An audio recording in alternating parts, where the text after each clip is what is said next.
You're listening to Thinkers What Works podcast. I'm your host, Jason Todd, with my co-host, Alex Gary, and today, Graham Staman, founder and CEO of Shoe Theory, a technology and shoe integration company.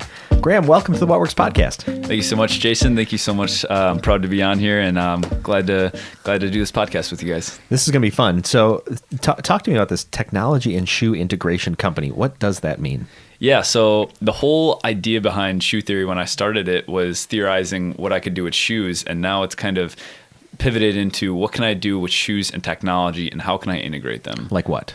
Like connecting your phone, for example, to your shoes through Bluetooth technology, or having removable soles, different parts of your shoes kind of moving around. So making your shoe as adaptable and user-friendly as possible, and not just your standard shoe. Okay, so part of it is like the technology of how the shoe is built, Yeah. so that you can make things interchangeable. But then you also got this idea of Bluetooth in your shoe. What are you talking about?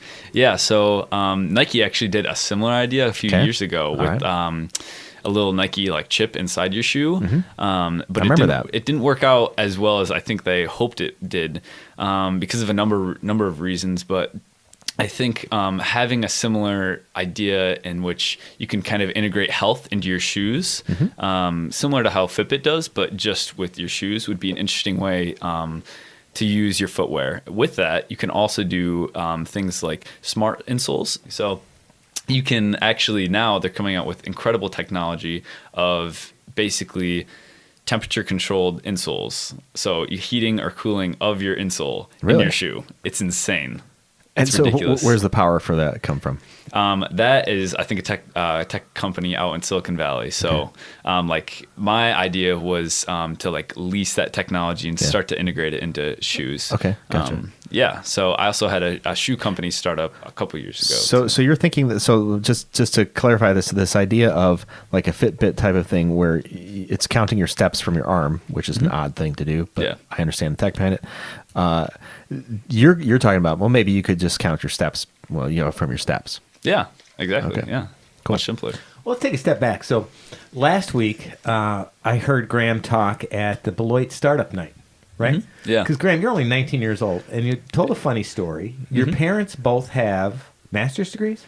Yeah, Or so what? my mom has a master's degree and my Right. dad has a regular degree. Okay, So and your brother is going where? my brother is an elite diver at University of Indianapolis. And you, at age 18, told Yes. your parents that you don't want to go to college. Correct. Why? College is just not necessarily for me, and for a lot of reasons. One being the huge amounts of debt, and two, I just find entrepreneurship and business so much more my style, and I feel I can get so much more done in 4 years of doing business-related things rather than going to college. With that, I also got into a business program called Praxis that is essentially a college alternative business program where you do 6 months of online entrepreneurial kind of content and project-based learning, and then another 6 months where you go work at a startup somewhere in the U.S. So take a step back. You said you started something when you were 17. When's the first time you started like out there hustling, trying to sell stuff? When I was trying to sell stuff, like hustling was when I was a real young kid. Like I was hustling on the bus in like third grade, like selling Pokemon cards, flipping sneakers, like going up to like neighbors' doors, shoveling driveways, like landscaping the whole 9 yards. The shoe thing goes back ways. Oh yeah, flipping sneakers was like way back in my childhood too. So How'd the flipping sneakers thing work? so I would get on. I was actually a huge basketball player, and so were a lot of my friends. And so at the time, Nike basketball shoes were huge. And so I would basically just get my sneakers, and my friends would have their sneakers. So we would either trade them, or I would just try and basically do sneaker arbitrage and just flip them, buy them super cheap or like from like Goodwill stores, and then basically go out and like sell them to my friends. And so I did that for a while, and even recently with all the different types of shoe apps that you have on your phone for flipping sneakers and all the Facebook groups and things of that nature, I've been doing it recently as well. So shoes is a common thread for a long time. I love the shoe industry. I think it's an incredible space, and I'm super passionate about creating products in this industry, and I think it has a lot of potential. Why? What's so incredible about it to you?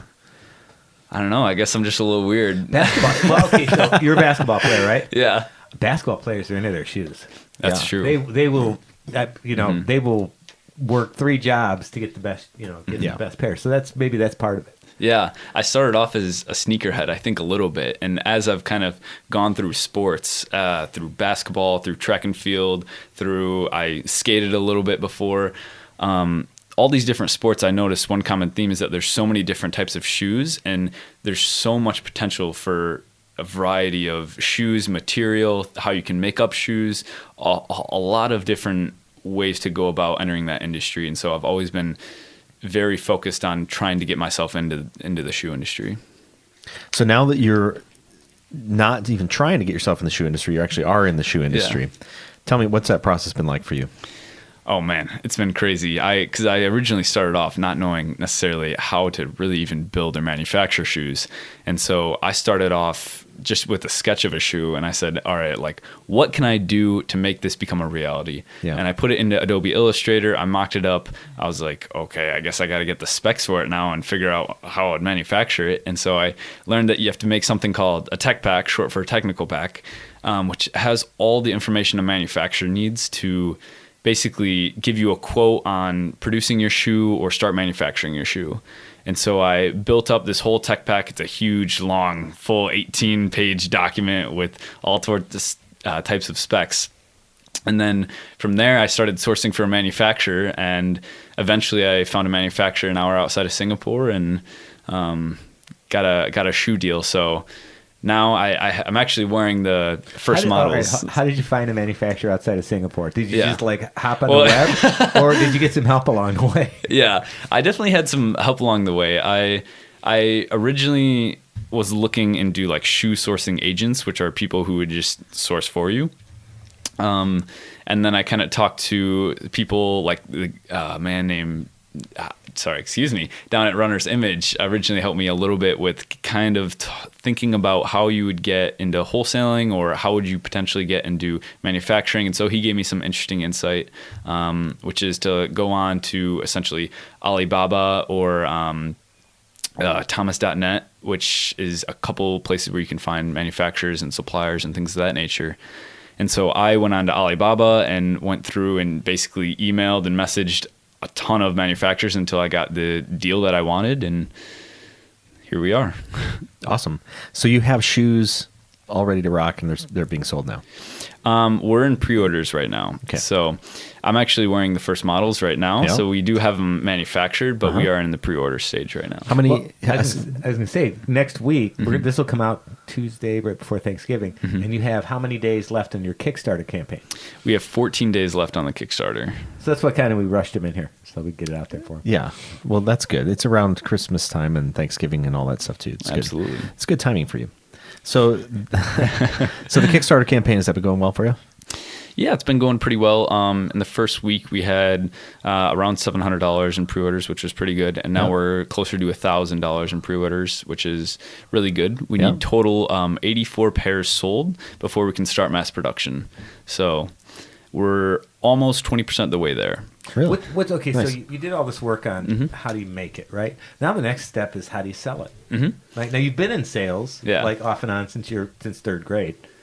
Thing's great. Who hasn't? Yeah. So what have you learned? I mean, there's got to be some learning steps, though. What's been the learning curve on the sales side? Absolutely. So one thing is that I always hear people say sales are about relationships, and that's one thing I think has held true, tried and true, through trying to get people to buy shoes and sneakers, which is that the more you kind of talk to people in relationships, you do start to see that come through in the sales, and like not trying to like use them at all, but just like talking to people, and you find out someone is interested in a certain type of shoe, and you figure out that the product matches the person, and it's a perfect fit to help that person out. And so that's one thing I've learned. And then the other thing is just promoting kind of the problem that your product solves as well, which is a little difficult with a shoe that I kind of just started off saying, can I do this? Yeah. And so, because one huge part of entrepreneurship is just solving a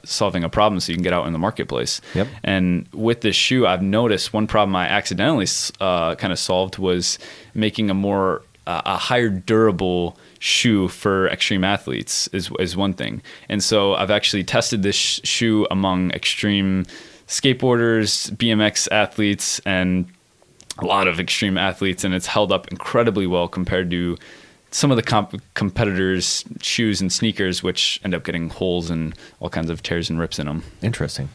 So this shoe theory thing, you've got one model that's going to be released. Yeah. And this idea of tech, what is unique or interesting about the shoe that you're selling?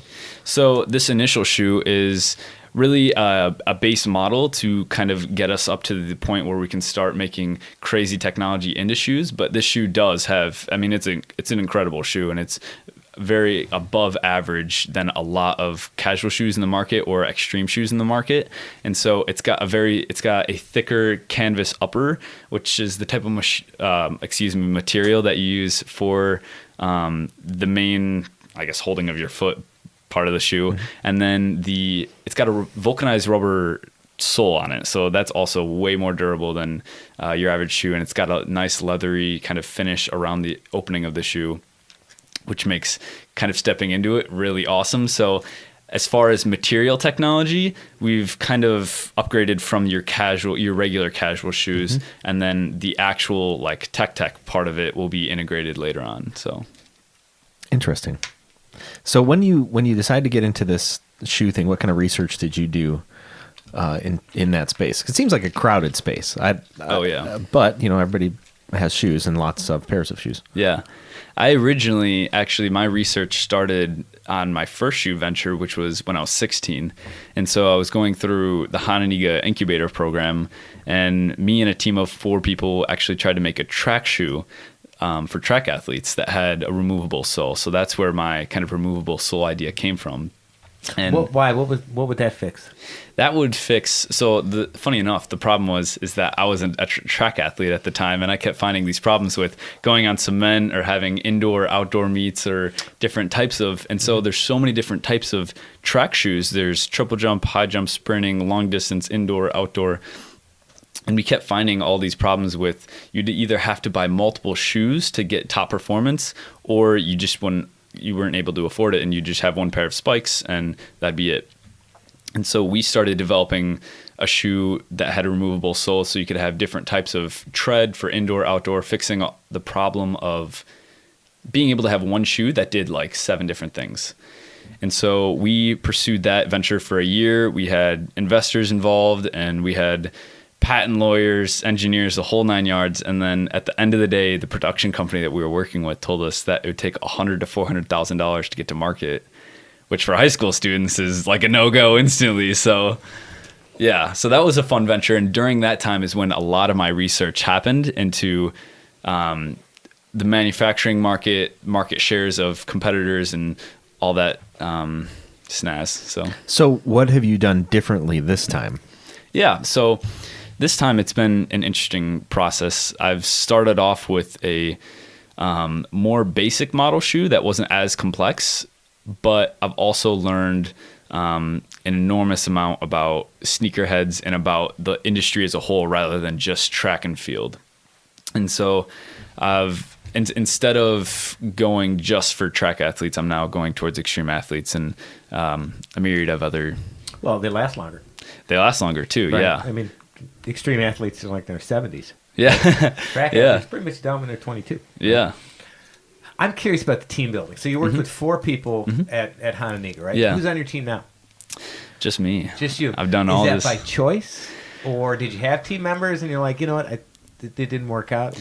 Yeah. I mean, it's interesting because I started off alone, kind of just figuring out like if I could like do it. And then I figured I'd just go on this project until I hit a wall. And then I never hit a wall. And I kind of just figured out each step and figured out each problem as I went along. And I never really felt a need to get team members. But now I'm kind of looking at maybe I'd rather have a small part of a watermelon rather than a small part or a big part of a grape. So that's kind of what I'm looking at. And I'm thinking about maybe expanding because I do think someone to share the workload a little bit would be nice, and being like a solopreneur is a lot of work all the time. So it's a lot of work. Yeah. Especially and like we talked about before, especially when you're on the manufacturing side of things, which you're learning about. Yeah. And now you're on the sales marketing side of things, which is a whole nother beast, which you're learning about. Oh yeah. Yeah. Cause my favorite part is really the creative part of it between production design, that's like where I lie. Like I'm totally down to like drop shoe designs anytime in Illustrator or whatnot, and then also do like fun marketing pieces. Like I love the creativity aspect of it, and that's when I like break out the whiteboards and I get like all the thoughts flowing and like asking my parents or friends like if they'd be in a video or to like do this or that. And so that's like where I really like to do things. So having someone else to fill in that other space would be incredible. Yeah. So it sounds to me like your kind of love of this is in the design. Mm-hmm. So you want a cool looking shoe and a cool performing shoe that you can then go off and sell. Yeah. All right. So the production stuff, how has that been going for you? This manufacturing thing, is that the kind of just the that's thing the that down you hate? And dirty part, right? Yeah, that's the part of the business you don't like. Yeah, that's been fun. The manufacturer I have an agreement with, the guy who runs the production facility, his name is George. Okay. And George often calls me at 1 or 2 or 3 in the morning because the time difference, and so that's been a real struggle when someone wakes up in the middle of the night. Who are you talking to? And I'm like, I'm talking to George over in Singapore. So, that's been a real interesting thing, especially with when a manufacturer doesn't get the design right on their first kind of prototype or sample. And then it becomes your job to kind of communicate to them like, look, we can't really have this and we have to fix this. And then you have to go through multiple prototypes and kind of figure out the right type of design and things of that nature. For example, the first prototype that the manufacturer pumped out for me, he put a competitor's sole on the bottom of the shoe. And I said, I think I'm going to get sued if I have that on the bottom of the shoe. So I think we need to change that. It's not the original design I had. Where's that shoe now? It's on your feet. Wearing them. I just can't mass produce them. So it's been a fun journey for sure. What's been the worst part? Oh man. Telling your parents you didn't want to go to college? Yeah, right. Yeah. Saying I'm going to start a shoe company instead. It's a pill to swallow. Yeah. Yeah. I mean, I would say the hardest part or the worst part, I guess, is finding. It's the best part and the worst part is finding people to buy your shoe, because on one hand, you have all these people who potentially love your product, and on the other hand, you have to go out and find all of these people and do all of this insanely hard work that maybe you're not suited for, or maybe you are, and it's definitely a lot of work. And it's one thing I've noticed is that you got to be willing to burn the midnight oil and grind at all costs to really get something like that, like this, like above ground, or just to start. And I'm just by myself, so it's like eventually you have to get out beyond just people buying your shoes. Oh, right? yeah, because it's like the insurance industry. You're going to run out of people, right? Exactly. You have to get that ball rolling so that somebody in Singapore buys your shoes, since we never met. Yeah. So what are you doing to get the ball rolling? I am doing a lot of social media marketing, so that's been a huge aspect. Like what? Break that down, because that's a big nebulous word. That is What specifically are you doing?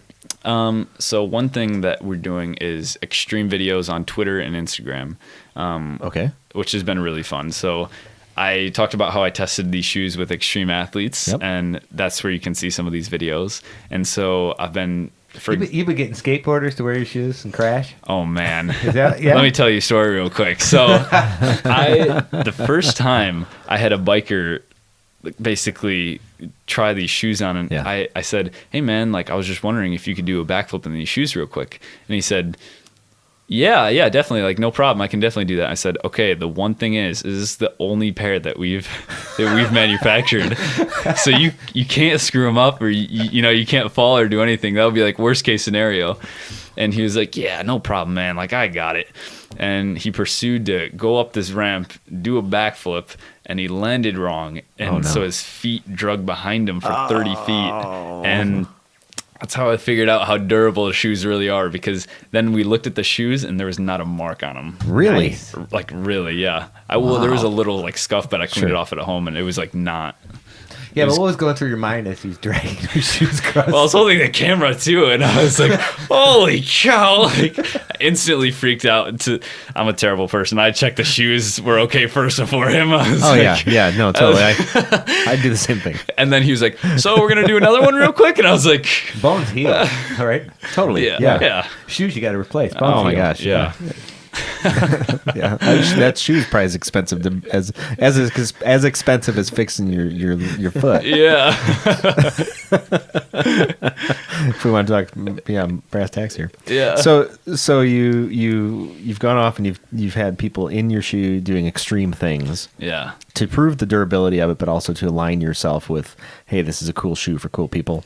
Yeah. So one of the markets that I'm really focusing in is, like I said before, extreme athletes, skateboarding, biking, really just any kind of extreme living. I mean, maybe not like climbing up mountains. Go to REI if you're going to get shoes for that, maybe. But that's one thing I'm definitely tackling. And then the other market is just regular casual wear. And so I've been doing written content on my personal blog, on my website. I've been doing lots of, like I said, Instagram, Twitter content. And so those are the main things I've been focusing on. But yeah, I've some YouTube content as well. Mainly that type of content. Okay. So cool. And then the people you know, I'm assuming, share it out and get it out into the world. Yeah. So I've had a lot of people on Facebook, just word of mouth on Facebook. So just straight up shares, and then also just hustling in person, going to lots of networking events and just saying to people like, you got any kids that want some shoes, or do you want some or like just trying to sell it to people in person also is just like a huge aspect of it, because it's not all digital. So well, it's difficult to do that, I'm sure, because you don't actually have shoes that they can have exactly or try on. That is also one of the hardest parts, is getting people to go on and pre-order something versus actually having it right there with you and saying, like, look, like giving that promise is more an investment in yourself than anything else. And it's been an interesting ride trying to get people to do that. So you're 20% to your filling your Kickstarter, and then out pops shoes. Then out pops the shoes. Yeah. I think production will take about 2 months. So it should be fun. We're starting off with just a limited edition run, so it's going to be 500 pairs, and so we need about 84 pairs to get to mass production sold. So, yeah. I don't know. I just have all these different ideas, but I can't. Like what? Oh, like how do you get Fred Van Vliet to notice your shoes, right? Yeah. How do you get David Brown from Hononegah, who does basketball gyms? He'd be a guy for you. So it's or like how to get somebody outside the influence. Rockford area. Yeah. It's that influencer thing. Have you thought about the the influencer market and how to hit that? Yeah, that's one thing I've been doing a lot on Instagram actually, is reaching out to influencers and seeing if for like a free pair of shoes, if they'd be interested in promoting it, and then also if I could potentially do like a small sponsorship for them, and doing things locally with extreme athletes, and then also over social media as well. So that's been something I've definitely been reaching out to, and we actually had at a local event here a couple of days ago or a week ago where a guy from California came. And he said, oh man, I have so many influencer friends that I'd love to share this with that are absolutely into the sneaker game. And so just making those little connections like that have been a huge help. So the influencer market is definitely something that can be taken advantage of. What do you think is your greatest attribute as an entrepreneur? I would say attention to detail and drive are the two main things here, because I remember like all throughout high school, like while everyone else is out partying, I'm inside grinding, or I'm at like work as a dishwasher just grinding away. And then the other part is attention to detail, which is also like design. Like I have a really like high standard for well-looking things, simplified things, and also just things in general that look really appealing.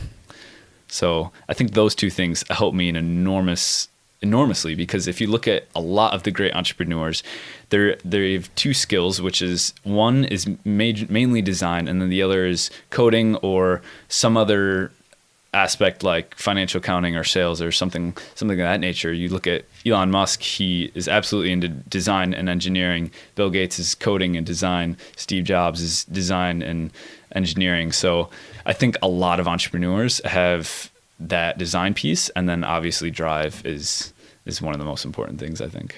How many times, can you count how many times friends said, hey, let's go do this, and you're like, no, man, I'm busy? Oh, unlimited times throughout high school. Story of your life. Oh my gosh, yeah. I would often say in high school. So where I worked at a catering company. It's not like we're talking 10 years ago. Like 6 months ago. Like yeah. I would often say like, yeah, I'm actually working this weekend, or I'm doing this or that. And then I would just go home and either work or grind or do whatever I needed to do to try and support my business at the time. So, yeah. That's awesome. Thank you. Well, it sounds like you're on your way to doing something with the shoe theory thing. Thank you. Yeah. Praxis. I just want to ask a question about that, because I'd never heard of it. Oh, yeah. Talk about that. Yeah. So Praxis is... I'll kind of reiterate a little bit about what it is. It's just a 6-month, first it's a 6-month online entrepreneurial kind of boot camp program. And then you do 6 months where you work at a startup somewhere in the US. And Who's behind it? It's this company, the company name is called Praxis. Okay. And it's essentially a lot of really, really smart people who say that value creation is more important than college degrees, essentially, which I think holds a lot of merit. Your college degree should be creating value. Yeah. And if it's not, then you shouldn't be going to college. Yeah, exactly. So you're not going to be taking U.S. history to learn about business. Right. Yeah. Okay. Yeah. So it's been incredible. And I'm constantly astounded by how much you can, especially in the business world, you can kind of bypass a degree if you want. And I think he doesn't have one. Really? Nope. That's been one of the interesting things about studying other entrepreneurs too, is that a ton of entrepreneurs don't have college degrees. Don't have college degrees. Tim Storm, he didn't get a degree. Yeah. I tried. He had a fat wall. I kept trying and trying. Yeah.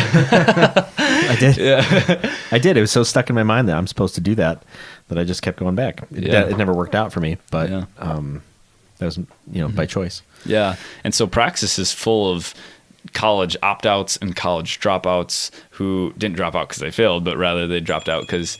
Sorry about that. Hopefully that's a sale. Yeah, right? Bing, bing, bing. We have a winner. All the time. No.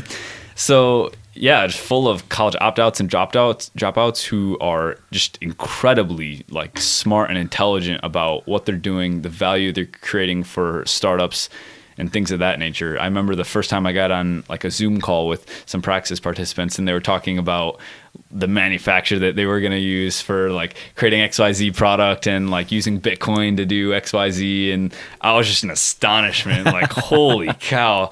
And I thought I was like in way over my head, which I probably am a little bit, but if you're not a little bit in over your head, then you're not doing something right. That's profound. You should. It's kind of that idea that what is it? If you're the smartest guy in the room, you're in the wrong room, right? And so if you feel like you're in over your head in what you're trying to do, that's really because you could be pulled forward into that, or you could back away from it. And if you have the mindset of, no, I can do this, I just have to figure out how, and I have to align myself with people who know how, you're being pulled into the thing now that you can now see, right? Many people don't understand that they're in there over their head. They're ignorant to it, right? Yeah. But you can see it. Yeah. You can see what this thing should be, and that pulls you forward. Yeah. Or can pull you forward if you let it. Absolutely.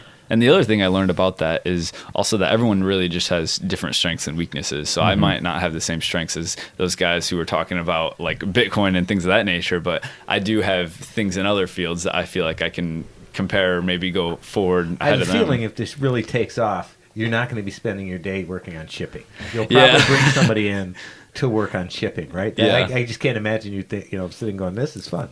Yeah. Well, Graham, it's been a pleasure talking to you on the What Works podcast. How can people get involved in your Kickstarter campaign? Absolutely. So one, you can either go to my website, www.grahamstaman.com, or you can go to, just look up in Google, Shoe Theory Kickstarter, and you'll get a link to the Shoe Theory Kickstarter campaign. You didn't buy that URL, Jason? He owns a few. GrahamStaman.com? Yeah, you missed that one, huh? I missed it. You got .net. Probably do. And there .org. you go.